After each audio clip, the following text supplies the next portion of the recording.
Good afternoon, everyone. Welcome to today's webinar. I am Teresa Terza, Head of Marketing at Synalytics, and I will be your moderator for this session. Thank you all for joining us today. We are thrilled to have you with us for the second session of our What the Tech briefing series with our colleagues from Washington, D.C., Minerva Technology Futures. Within this tech-focused series today, we dedicate the second session to artificial general intelligence. But before we jump right into the topic, just a quick reminder, this session will be recorded and we will make the recording available to you afterwards. I also encourage you to submit all your questions throughout the session. The Q&A feature is activated for you, so just send your question in and we will make sure to address as many as we can at the end of the presentations. The questions can also be handed in anonymously if this is important for you. Now, please let me introduce our speakers and agenda for today's session. First, Mirjam Meissner, Managing Director at Synalytics, will start us off with a few introductory words. And then it's time for today's experts to take the stage. Meng-Ying Tao, she's a senior consultant at Synalytics, will give us an overview of China's strategy for AGI. And then Kevin Ellison, president at Minerva Technology Futures, will share his insights on the US perspective, recent policy developments and updates with us. We will reserve the last 20 minutes of the webinar roundabout for your questions. And with that, I would like to hand it over to Mirjam. Yeah, thank you, Teresa, and welcome everyone also from my side. And thank you for joining today's webinar on this extremely important and highly relevant topic. My name is Mirjam Meissner, as Teresa just mentioned. I'm managing partner and co-founder of Synalytics, and I'm happy to say a few introductory words to set it off before handing it over to Tao and Kevin, who will then share their knowledge and thoughts. At Synalytics, our team has actually very closely, extremely closely followed China's evolving AI landscape in the recent months and years, of course, mostly related to our projects with all kinds of different clients from Europe and from the US, and supporting them in understanding and analyzing China's AI trends and defining their AI strategy. And within this team who is following those developments so closely, there's probably no one more familiar with China's AI trends and their impact on European and US companies than my colleague Tao, and I'm therefore very happy to have her share some of her knowledge today, kind of the tip of the iceberg, because there's of course a lot of knowledge also below that part that we can share within 1 hour today. And I think the same is actually true for Kevin and Minerva on the US side. Kevin has been following US AI developments for years as well. And it's great, it's incredible to have him with us today to share his first-hand insights and thoughts also on the US China competition perspective. Yeah, by joining forces, Tao and Kevin will examine, I think, one of the most exciting and decisive races actually between the US and China. And this race will certainly not only be significant for the two countries, but it will also impact how AI evolves on a global scale and ultimately affecting all of our professional and private lives. We could, of course, talk about this topic for hours, covering it in all its facets, but we must focus on some of the aspects today. So first, Tao will provide an overview of the latest updates and most important developments in China and give you some guidance on what that means for companies of all kinds. And then Kevin, in his talk, he will focus on two aspects. First, on the how this rivalry between US and China is actually translating into new policies and approaches. And secondly, he will also share his thoughts on what this means for the US-China competition and how companies should navigate that. And I want to encourage you to ask all your questions in the chat. I know Teresa mentioned that, but please make use of the opportunity to ask the two excellent experts on their knowledge and her guidance. And yeah, with that, I hand it over to Tao and enjoy the insight sharing today. Yes, thank you, Mia. I will directly dive into it. I'm gonna share some slides to guide you through my talk.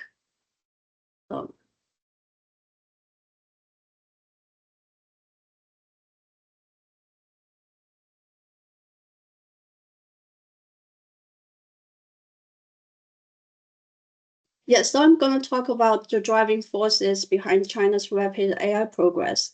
I think one thing all of us here agree is that Chinese AI is developing very fast, and especially since the beginning of this year when DeepSeek released its reasoning model R1. And Chinese companies are catching up with US top models at faster speed. And DeepSeek's R1 achieved performance comparable to OpenAI's O1 within roughly 5 months of O1's release. So this speed is clearly adding pressure to decision makers in Washington. The U.S. Senate, they recently held a hearing titled Winning the AI Race, where executives from OpenAI, Microsoft, and 2 other companies, they testified there. And OpenAI CEO Sam Altman said at the hearing that the U.S.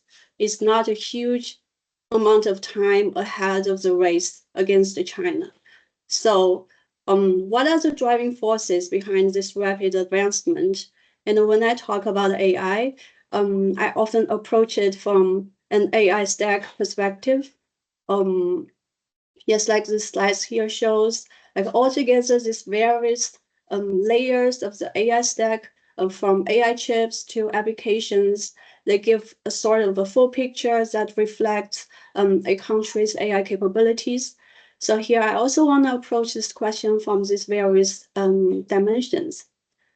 First, let's look at AI chips. And one thing we associate with China's success story is its government's ability to mobilize resources, be it money, talents, or political gains, to incentivize local governments to compete with each other.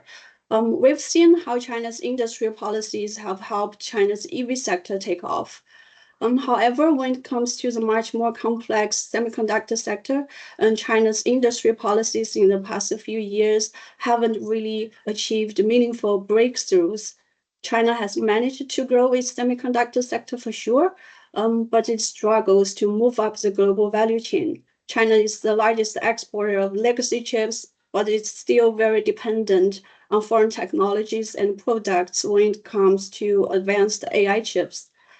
And I want to see what's different this time. What I observed is that, many others too, the Chinese companies, they have no other choice but to shift to domestic chips. So therefore, creating a real demand that's not seen before. In the past, the Chinese companies, they may be pressured to purchase domestic chips to meet the government's self-sufficiency goals, but they rarely use them, because there was still availability of foreign chips that deliver better performance. But the official channels, as well as the loopholes to access NVIDIA GPUs, becomes more restricted as the value is diminishing for using the further cut down NVIDIA chips. So therefore, there's this real demand in the Chinese market. And by testing and using these domestic chips, Chinese companies, they can provide critical feedback that can help chip developers improve hardware and software design and capabilities. So what we're seeing that, as this table here shows, that Huawei is iterating AI chips and pushing production at a faster pace. Just recently, Huawei unveiled a rack scale system using its 910C chip, and Huawei is also reportedly testing a new 910D chip, and there are also rumors of a next generation Ascend 920 series in the pipeline. But we all know that these chips are not targeted by the US most recent export control update. And moreover, DeepSeek's rapid adoption has fueled the demand for inference compute on Chinese accelerators. Rumors has it that DeepSeek and Huawei, they are cooperating on hardware together, and DeepSeek's R2 which hasn't been released. A lot of rumor about it. One of them is that R2 is even trained on Huawei chips. I use all these examples here to show that this business-led innovation and cooperation is a really good thing for China. And together with support from the government, like the graph on the left side of slide shows, like a lot of money coming from the government, China might have a chance to crack the chip challenge.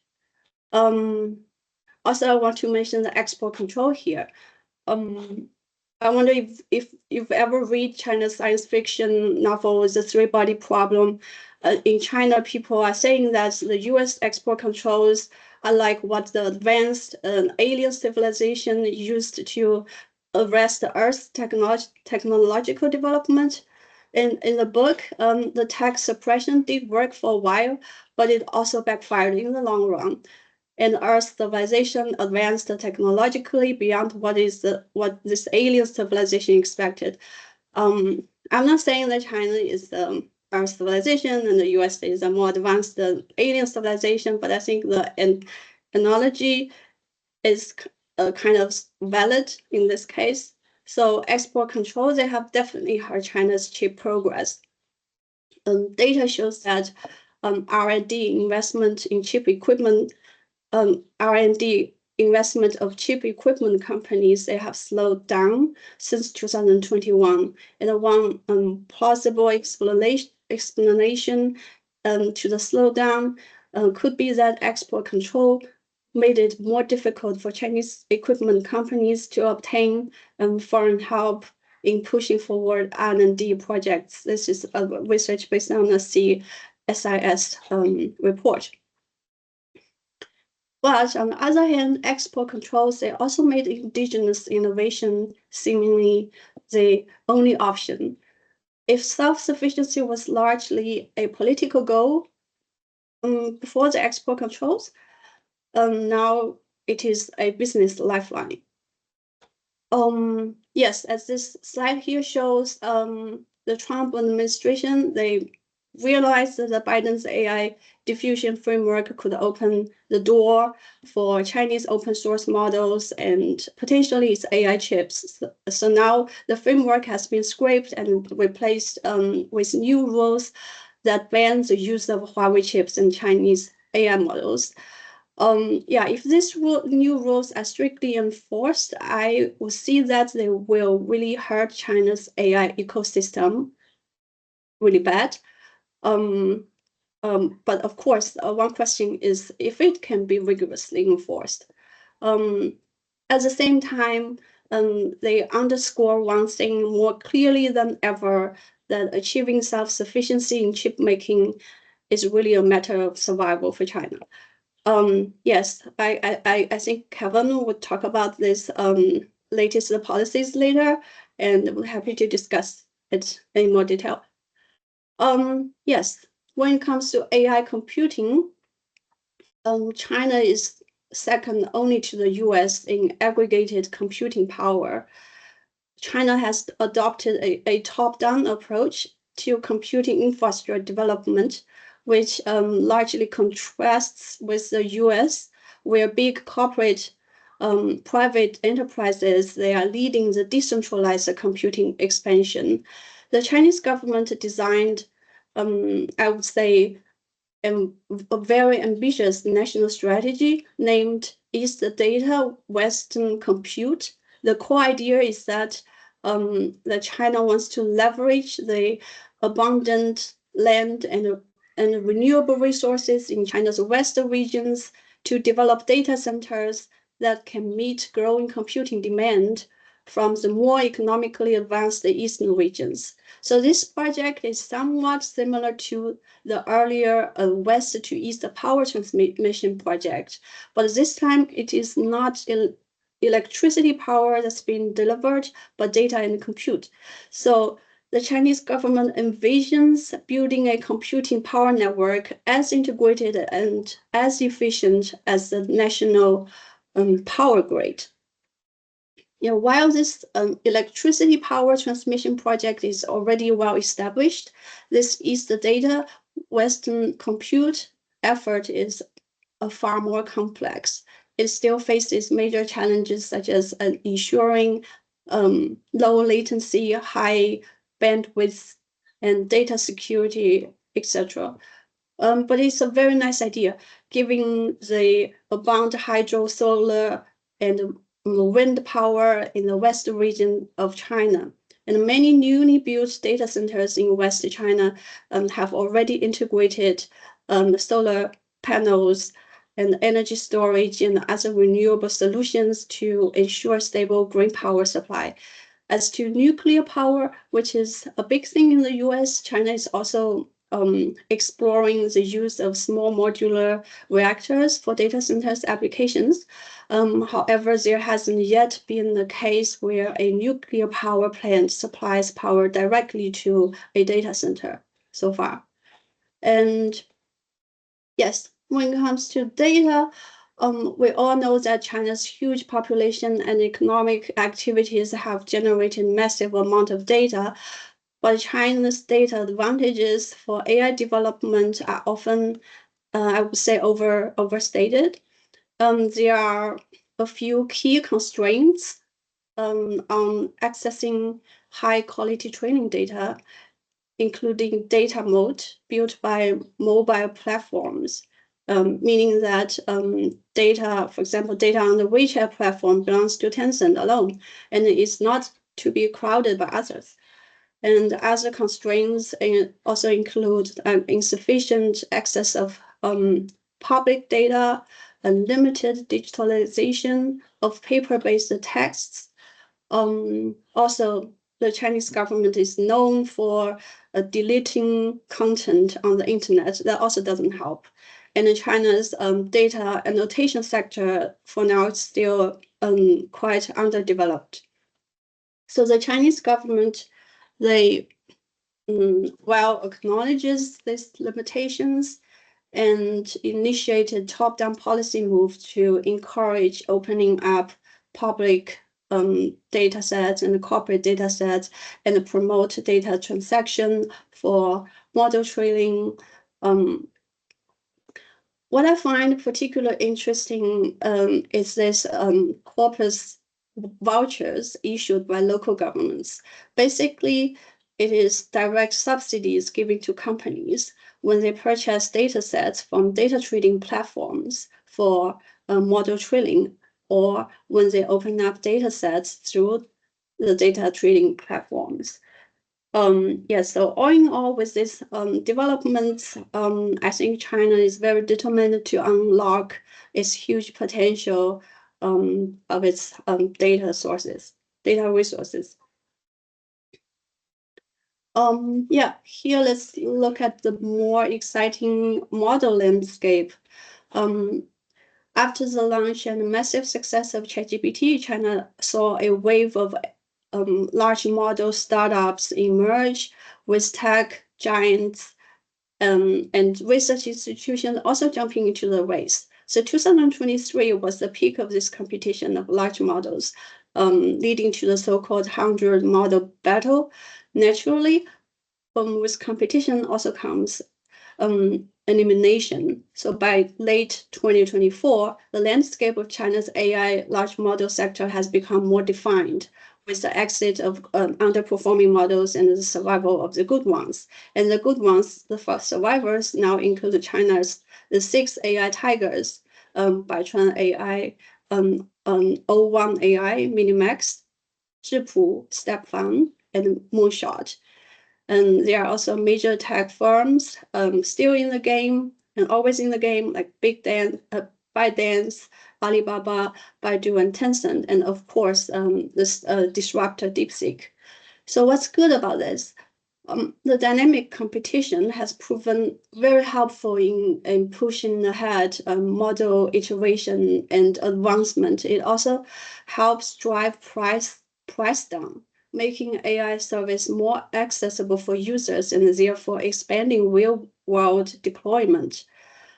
After DeepSeek open sourced its top model, it also doesn't make sense for other companies somehow to keep their less advanced models closed. So the competition forced other model developers to open source as well. And this open source momentum can help grow developer community, accelerate AI adoption, and expand China's tech influence beyond China.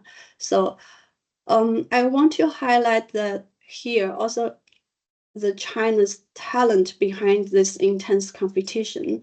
These talented researchers, engineers, and developers, they are foundation for innovation and drivers for competition. The graph on the left shows that Tsinghua University in Beijing is by all means a powerhouse for entrepreneurship in AI. Many of China's leading AI startups were founded by Tsinghua professors and alumni.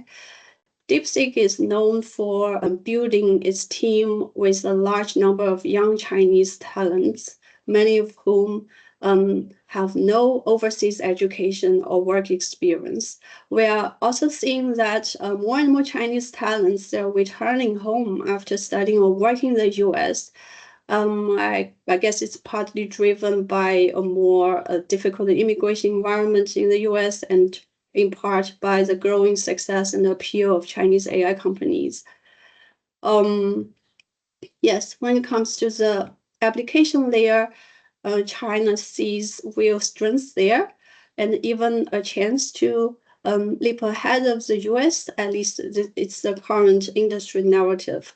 So Chinese tech sector take pride in success stories in the mobile internet era where it creates the so-called killer apps like WeChat, Taobao, TikTok, and this gives tech companies confidence to replicate this playbook in the AI era, making use of China's large user base and diverse application scenarios. And private investors in China also place into this mindset. They tend to favor AI projects that can be quickly commercialized and which show a clear product market fit. And the government is a major client here, it gives the sector a big boost when it's still at its early stage. And what we're seeing that is the US is also now speeding up government adoption of China. In frontier application domains like robotics or humanoids robotics, China's complete and mature manufacturing supply chain built up over decades of industry development represents a distinct advantage. I mean, if you have an idea on a certain robotic component, for example, like a roller screw, you can get it validated very fast, actually. So in general, I would say China's business drive, the investor support, government backing, and its mature manufacturing supply chains, they are driving AI application ahead. And yes, so what does it all mean to companies? The current developments and likely future trends are leading to AI bifurcation between China and US/EU.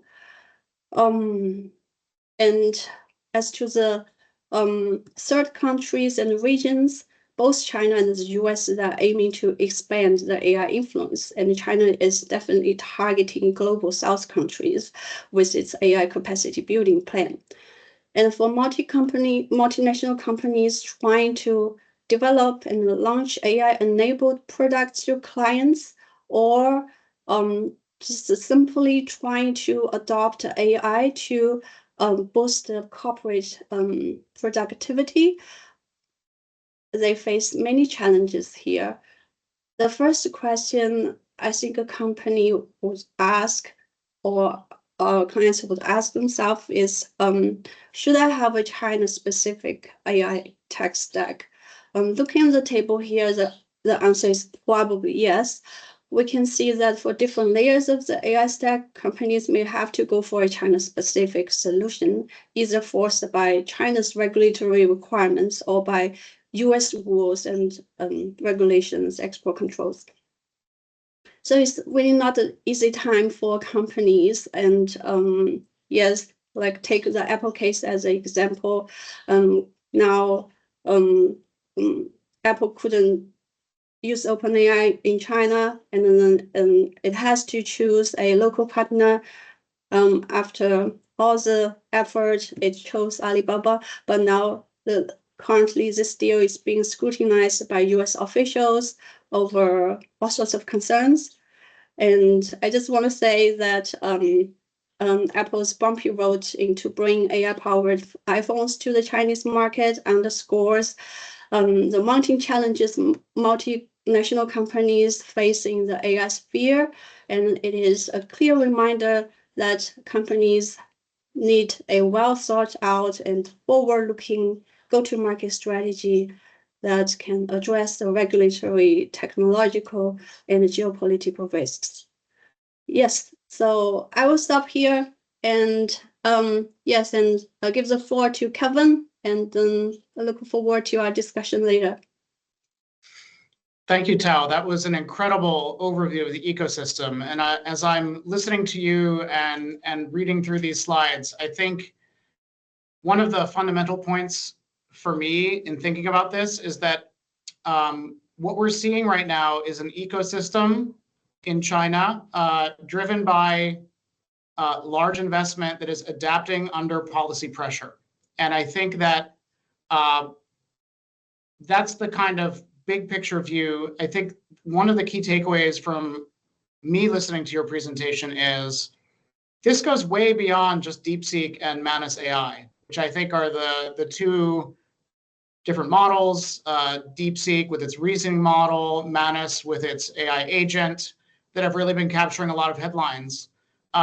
There's a tendency in AI policy discussions and the discussion of U.S. China AI competition, whether you buy into the idea of AGI, artificial general intelligence, or not, to really stay focused at the model and application layer of the stack. Those are very important layers of the stack to pay attention to. But I also thought that your point about how the developments, the adaptation, the technological advances that are going on in China, they really go down the entire stack. And so I think that's another really, really key takeaway from your discussion. I would like to pivot and maybe zoom out slightly for my section to talk about what some of these developments in China, how they've been translating along with the sort of different political environment in the US that we've had now since January, how this is translating into policies. And Tao, you went into some of it in your discussions of export controls and the diffusion rule. But I think it's worth stepping back and focusing on. I would like to remind anyone who's listening in to please start sending in questions as well, because I will talk now for 12 or 15 minutes, but we'd very much like to make this a conversation and have questions from the audience. Just a reminder, you can send those in over chat or ask them anonymously. So just encourage anyone who has a question about what Tao's just presented or what I'm about to speak, please send us your questions now so that we have a nice queue of questions to work through towards the end.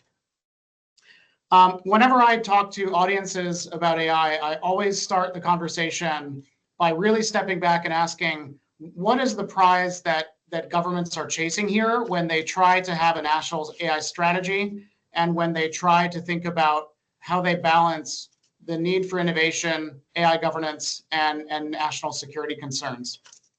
And I think that we're at a very interesting time in the development of AI because we're pivoting from a time when you've had consultancies out there talking about very big macro numbers for where the AI opportunity is to a lot more kind of empirical, almost more scientific evidence of the real productivity opportunity of AI. When you look at those big macro top-down numbers, depending on which consultancy you look at, it could be companies like a big four accounting firm or a management consultancy or an investment bank. They tend to trot out figures, $7 billion of new economic opportunity between now and 2030 from AI. At the higher end, $17 trillion of new economic opportunity. The mid-range of some of the more high-profile forecasts has said you could take it to be around $13 trillion, which would be like adding a new India, Japan, and Germany to the global economy in less than a decade. It's sort of almost hard to comprehend time passing, but since interest in advanced AI, artificial general AI started bubbling up, that timeline to 2030 has gotten a lot shorter. Back in 2017, 2018, it really felt far away. Here in 2025, we're less than half of a decade out now from 2030. So obviously, huge economic opportunities in play have been driving massive investments by companies and governments in developing some sort of advanced AI capability. That makes it a very exciting time. Where I think it starts to get more interesting is actually looking beneath those macro numbers at some of the more empirical studies coming out, showing how AI tools can really help improve productivity in specific tasks. So for example, at the Special Competitive Studies Project, Eric Schmidt frequently touts figures that show that people writing code with the assistance of AI agents or coding co-pilots tend to be around twice as fast at writing code, and that the code tends to be of overall better quality. Those types of empirical measurements of people competing, or tests of a group of coders who have assistance from AI and a group who only have access to the internet, those to me are the more interesting figures that I think, again, are feeding into this perception that some kind of trend is building here that is very important, very interesting, and that's driving both hundreds of billions of dollars of investments. We can talk about that. But also increasingly a lot of policy activity around this so-called race to AGI, or to advanced AI capabilities. I also wanted to pause and just talk about what are we asking about, or what are we talking about when we talk about AGI? Because I think this is another area where the amount of money flowing into the sector, the amount of innovation happening at the company level, and the amount of policy innovation that's happening, it can make it hard to distinguish where the real signal versus the noise is in this conversation. I have sometimes when I'm giving talks, like keynote presentations, I show a slide with Arnold Schwarzenegger from the Terminator on it, and I say, this is not really what we're talking about here.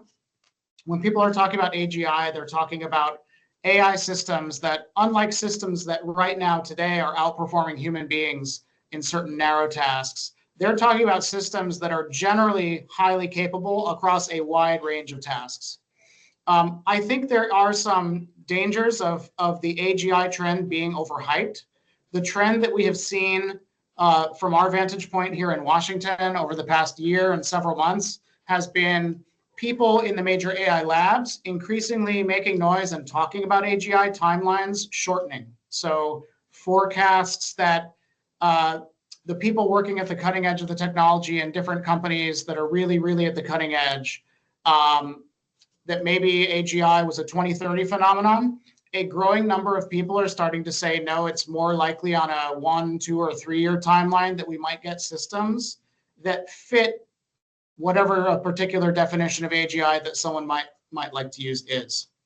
I think it's important to have a little bit of skepticism about some of these claims, because what we're talking about is important. There's no doubt that innovation in AI systems is continuing, and then Tao outlines some really interesting developments in the Chinese ecosystem, again, under policy pressure from the US. Certainly the shift of some of the leading edge models that are rolled out by leading AI labs here in the US, they're touting their most intelligent models yet. They're trying to combine fast response times and how these models work with deeper so-called reasoning capabilities. They're also enlarging the context windows. So the amount of information that you can put into these models and ask them to work on is also expanding.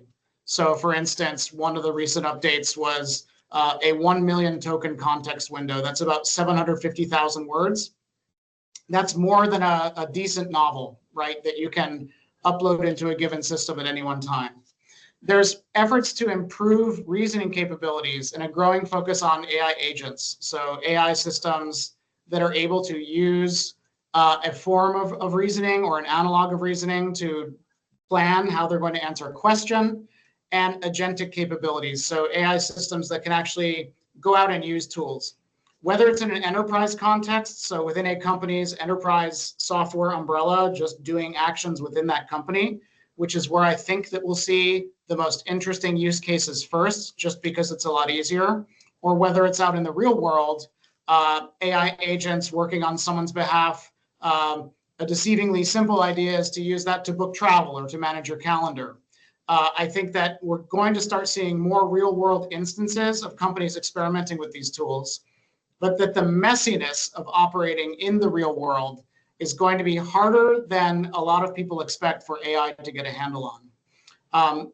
Going back to the idea of, are we really heading for AGI? Is this the right question to be asking when we think about how this translates into policy actions?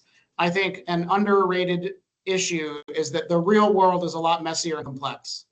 You can make an argument that today, with the tone and the excitement coming out of leading AI companies around AGI, is reminiscent of the type of rhetoric and marketing speak that was coming out of driverless car startups in circa 2018.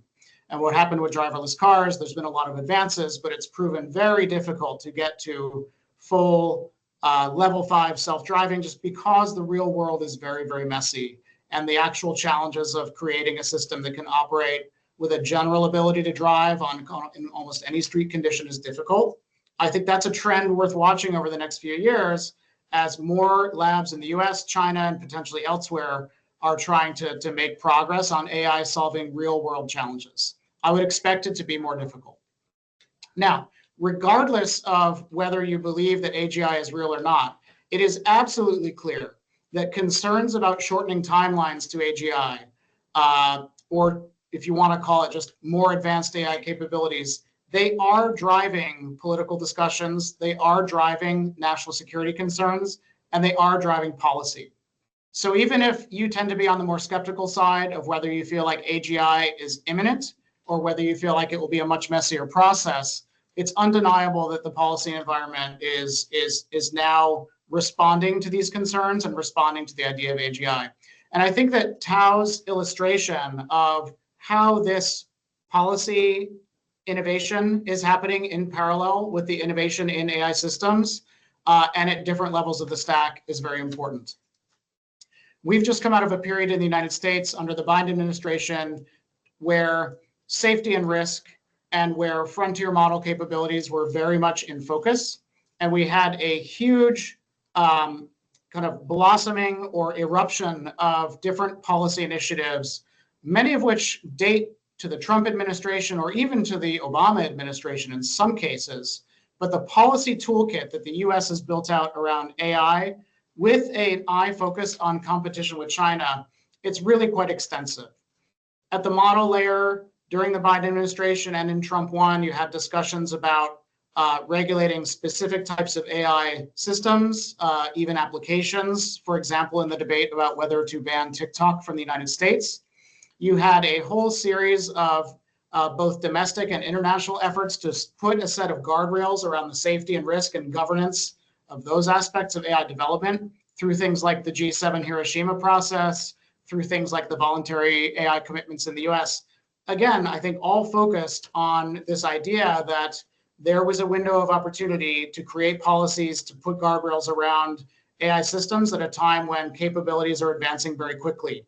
There's a sense under the Biden administration that this was an urgent matter to wrestle with because there was a short window in which the US could attempt to change its way of thinking about technology policy, especially around AI, that protects people from safety and risk concerns, but also in the growing geopolitical competition with China, helps protect the US advantage. Many of those advantages, I think, are being tested right now, but if you think about the advantages that the US still has in this AGI race, I think they exist across the stack. I think you could still argue that the United States has the leading frontier model AI ecosystem. It's clearly got an advantage in its position in the global semiconductor ecosystem, that it really started to accelerate the use of policy tools to take advantage of that during the Biden administration around things like chip controls that China is now responding to. But nonetheless, the US, at least for the time being, while China is attempting to catch up in cutting edge semiconductors, has those advantages. Deeper in the stack on issues like data, China typically is described as having just much more massive amounts of data, certainly a more robust consumer app ecosystem with super apps like WeChat and others that it can use to power and train models. The US, however, has historically had the edge in well-structured data because it has the advantage in much more widespread and sophisticated adoption of enterprise software. Again, all of these things are changing at every level of the stack, but this kind of informs the US policy approach. With the arrival of Trump, I think we've seen a few really key changes.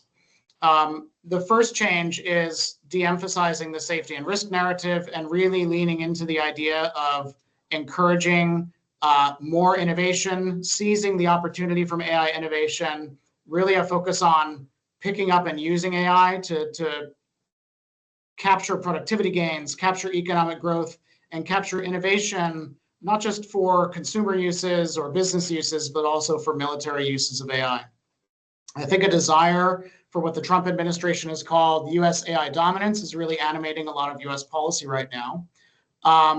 We've also had, obviously, other policy developments kind of in separate lanes from what you'd consider classically AI policy. For example, in trade with tariffs, you've had ongoing issues around how the U.S. is thinking about export controls, where the most notable development just in the past few weeks, as Tao mentioned, is that the U.S. has scrapped the Biden administration's AI diffusion rule, really a centerpiece of how the Biden administration on the way out of office was thinking about how the U.S. would control access to compute with an eye on China, obviously with an eye on diversion of potential diversions of chip shipments to third countries, wanting to put this global license in place around semiconductors.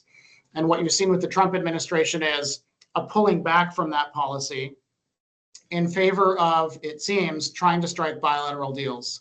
So just this week, we saw this with Trump's trip last week to the Middle East. He landed in Saudi Arabia, having just withdrawn the AI diffusion rule. He announced a multifaceted, kind of across the board investment package spanning everything from Saudi purchases of US arms and defense tech to Saudi investments in the US in areas like sports and AI and semiconductors. So a kind of comprehensive deal with Saudi Arabia, in which Saudi Arabia also is going to be able to get access to cutting edge US chips. He went to the UAE later in the week and did a similar deal, again, announcing big investments, big headline numbers, the kinds of large deals that we know that the Trump administration likes to be able to announce, but with AI really at the center and with less of a, we want to control the physical manifestation of AI in terms of large chip clusters inside data centers.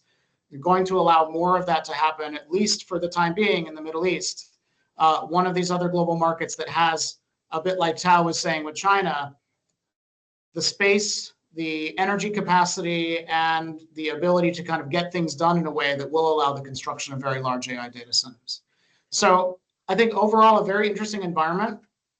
I think there's a few questions, though, about the future of where U.S.-China competition around AGI is going and how policy feeds into this. The first is whether the Trump administration sees similar opportunities or can capitalize on similar opportunities with other countries around convincing other countries, getting comfortable with those countries and whatever security agreements or controls that remain in place outside of the AI diffusion rule, whether it can kind of resolve the national security concern about potentially bad actors or adversary countries accessing that compute, and what kind of deals the Trump administration might be able to strike. Will there be other instances of Saudi or UAE type deals where other countries agree to really embrace the sort of US-centered stack or not? I think that is still kind of an open question in other countries, particularly in the global South, where some of the national security concerns that are really animating the US are maybe less salient for governments. The governments are much more focused on access. I think on the Chinese side, the interesting question is whether China can get its semiconductor ecosystem up to the point where it is exporting large numbers of chips that serve as a decent alternative to the US-dominated ecosystem. The Ascend chips, our understanding is they're quite expensive to make. It's a difficult process that although China's been quite innovative, there are question marks about the economics of how China can innovate, both in its own domestic market on compute, but also as an export business. So I think that will be a very important consideration to keep in mind over the next few years as far as where this dynamic might evolve. On the model side, I think we are still at such an early phase of seeing the development of something that might arguably be called AGI. We didn't really have a lot of time to get into some of the other ways that Chinese companies have been very innovative in their applications of open source models, model distillation potentially, very clever ways to squeeze more capability out of every flop of compute is a way you could think about it.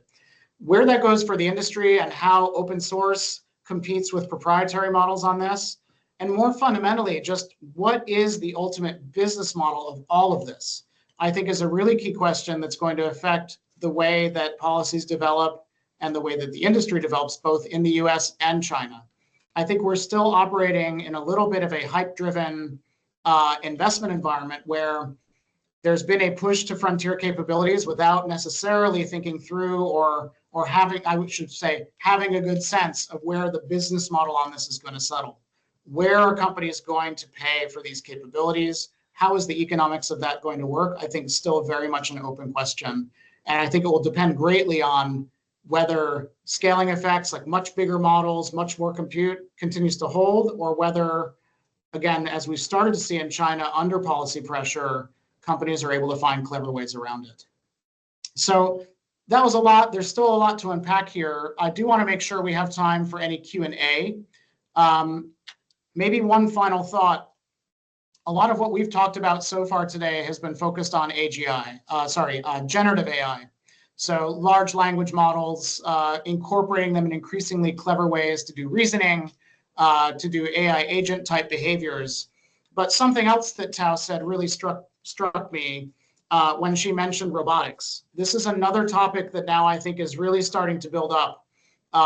In addition to what generative AI systems can do, having been fed with huge amounts of data, kind of all the books, the entire internet, other specialized data sets, and clever uses of on the sort of other end of that, on fine-tuning, distillation, and so on, reasoning. There is a very interesting period, I think, coming up where there will also have to be a discussion about what you almost might call, what Grace Shao, who writes a very good AI blog or newsletter called AI Pro-M, has called physical AI. So AI systems that are manifested in physical environments, like whether it's humanoid robots or more industrial robots. I think that is a sort of separate track of discussion alongside the discussion about generative AI potentially leading to AGI that's very important, and where China seems to have a kind of hardware ecosystem advantage. So I think that as far as trends to watch for the next 12 months, how that market around humanoid robots develops, how capabilities evolve, and how companies are able to move from prototypes to kind of more potentially business use cases for robotics will also be a very question that will be important to keep in mind when we're thinking about the U.S. China AI competition, whether it's over AGI or we want to call it something else.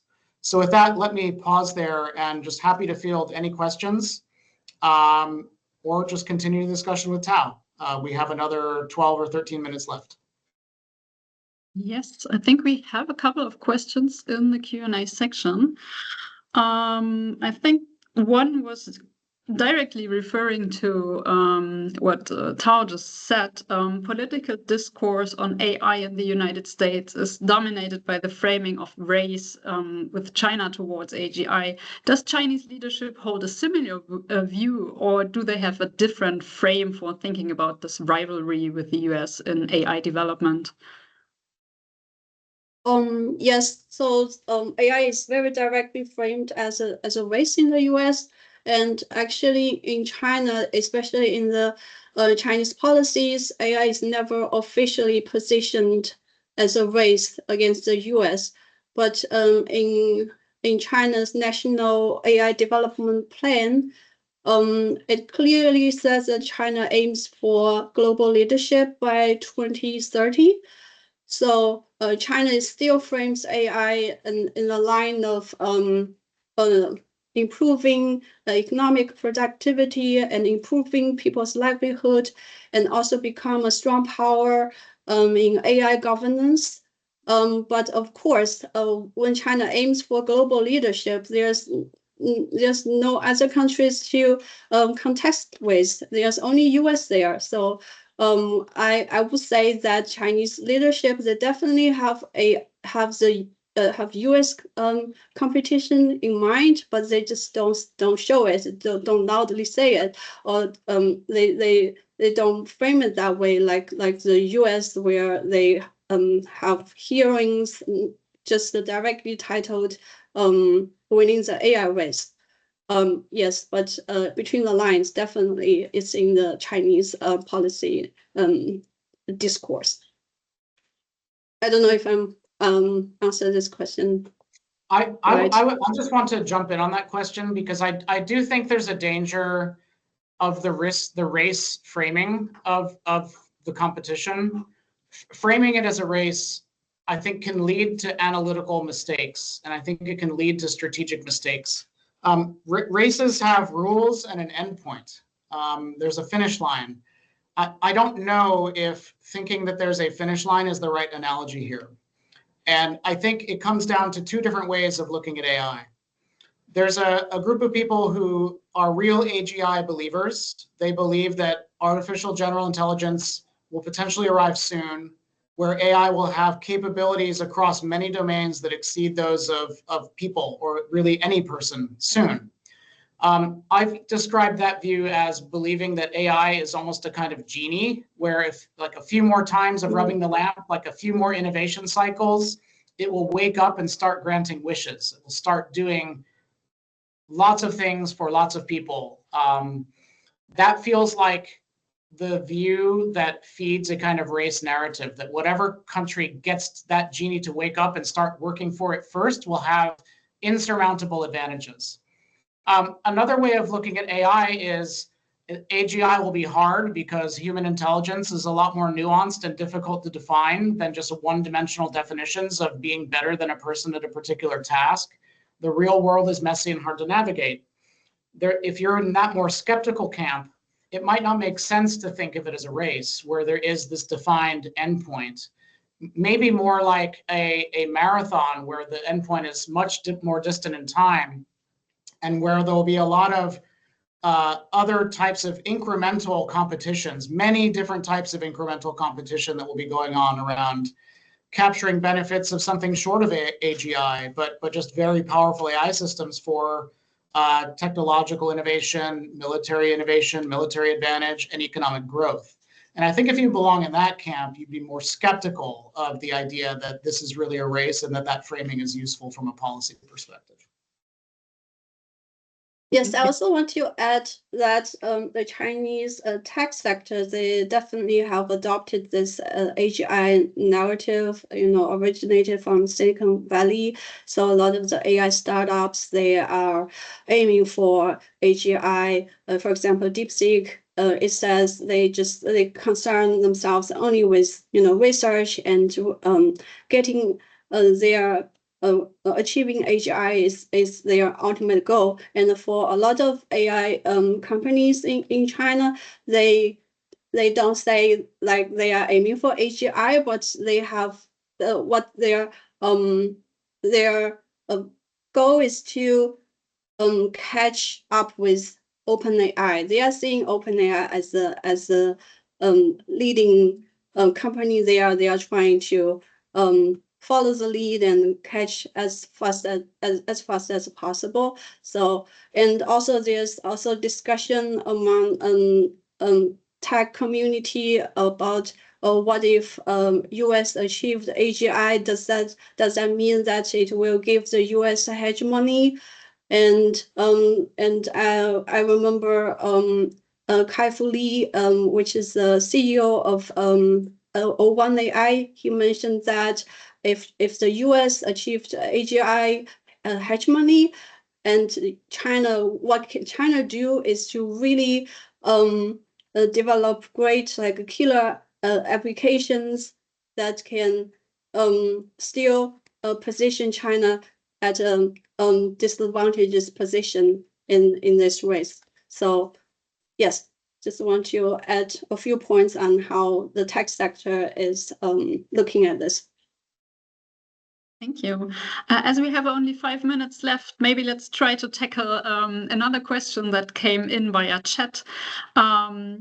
It is, what are the main challenges or barriers to global AI governance stemming from the U.S. China technological rivalry? That's like first part.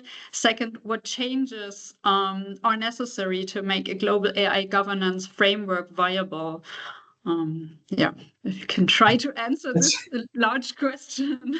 Yeah, no, I think, look, even in the previous US administration, the US government, I think because of this increasing sense of China as a peer competitor in technology and the growing sense of high stakes geopolitical competition around AI, it was already difficult in the Biden administration for the US and other close partners to find ways to integrate China into the global AI governance conversation in ways that were politically palatable in Washington, where one of the only bipartisan, so both Democrats and Republicans agree, one of the only bipartisan issues is that the US needs to get a lot tougher on China's access to technology.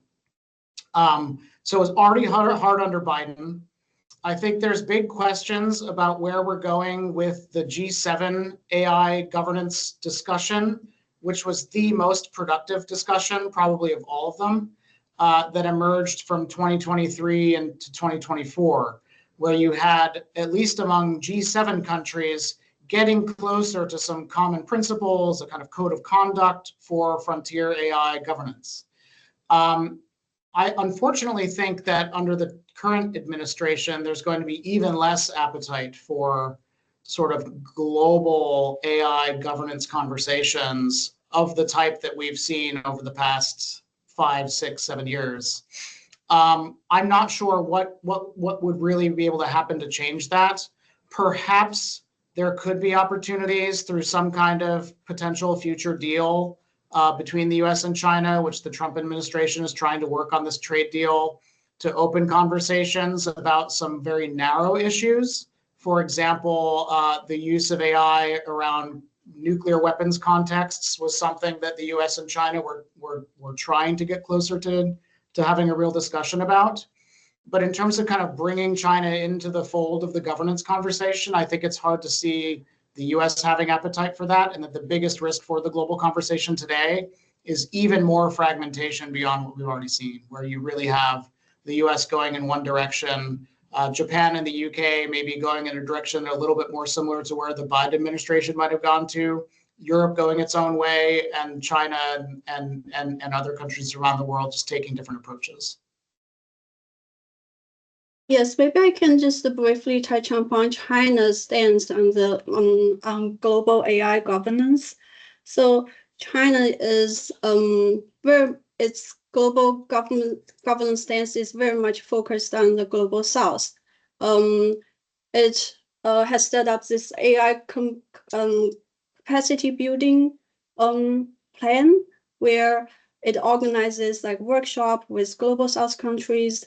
I mean, they just started the second session of the workshop where African countries, a lot of them joined this workshop where the Chinese AI entrepreneurs, they talk about AI, and also they visit like the AI labs and that sort of things.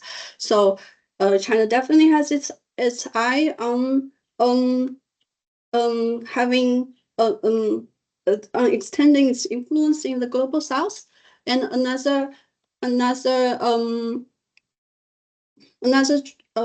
character of China's global AI governance is that it's always framed like in a multilateral perspective, and China uses a lot of the platform of the UN to advertise its global its AI governance perspectives and views and its stance.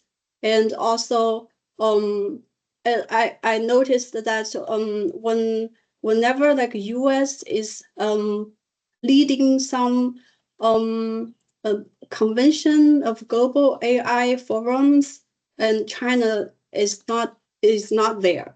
China is not actively taking part in there.